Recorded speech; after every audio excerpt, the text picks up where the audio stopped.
¿Alguna vez te dijeron que pensar demasiado era un problema, que cuestionar todo era una pérdida de tiempo, que la filosofía no sirve para nada? Vivimos en tiempos donde la rapidez de la información nos deja sin espacio para reflexionar. Se nos impulsa a consumir contenidos de manera superficial, a aceptar explicaciones sin profundizar, a conformarnos con respuestas prefabricadas. Pero, ¿te has detenido a preguntarte por qué ocurre esto? Por décadas, la filosofía ha sido desacreditada. Se la ha asociado con el divague, con ideas sin fundamento, con la inacción. Sin embargo, esta visión no es casual.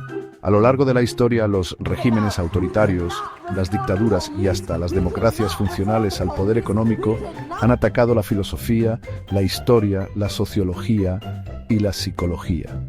¿Por qué? Porque pensar de manera crítica nos convierte en ciudadanos incómodos. Es el motor del pensamiento crítico, del cuestionamiento, de la comprensión de nosotros mismos y de nuestro mundo. En la educación tradicional, la filosofía se ha enseñado desde un enfoque descontextualizado. Nos hablan de Platón, Aristóteles, Kant, Nietzsche, pero rara vez nos invitan a preguntarnos: ¿a qué intereses respondían sus ideas? ¿Desde qué realidad hablaban? ¿Cómo influyó su contexto en sus pensamientos? Se nos presentan teorías como si fueran verdades inmutables, cuando en realidad la filosofía es una invitación constante a la duda, al cuestionamiento, a la construcción de nuevas ideas. Pero el sistema en el que vivimos no necesita pensadores, necesita operarios, necesita consumidores, necesita individuos que repitan lo que se les dice sin analizarlo demasiado. No es casualidad que la educación se haya convertido en un espacio de memorización y no de reflexión. Durante décadas, a los profesores de historia y filosofía se les ha impuesto un libreto a seguir, una línea de pensamiento que no incomode, que no desarme el orden establecido. La historia se ha enseñado como una simple sucesión de fechas, nombres y batallas, sin contexto social, sin análisis de los movimientos colectivos. ¿Para qué estudiar historia? ¿Para qué filosofar? Son preguntas que muchas veces se formulan con un tono de desprecio, como si el conocimiento del pasado y el pensamiento crítico fueran obstáculos para el progreso. Pero la realidad es la opuesta. Quienes desconocen la historia están condenados a repetirla, y quienes no cuestionan su presente se convierten en piezas funcionales del sistema.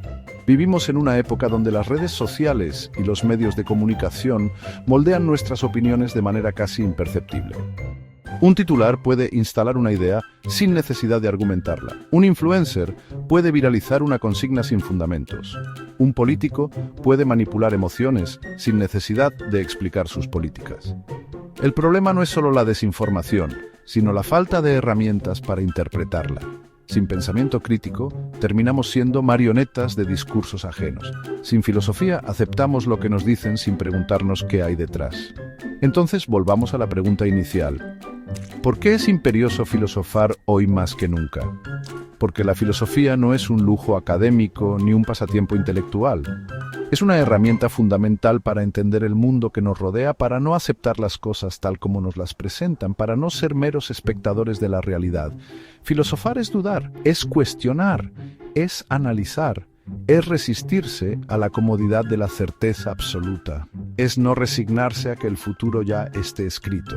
Hoy, más que nunca, necesitamos recuperar el valor de la filosofía, de la historia, de la sociología, de la psicología, no como disciplinas aisladas, sino como espacios de resistencia ante un sistema que nos quiere callados, distraídos y conformes. Si llegaste hasta acá, es porque algo dentro de ti se niega a ser un simple engranaje de la maquinaria. Ahora dime, ¿alguna vez te hicieron creer que pensar demasiado era un problema? Déjamelo en los comentarios, y si te interesa seguir reflexionando sobre estos temas, suscríbete y sigamos cuestionando el mundo juntos.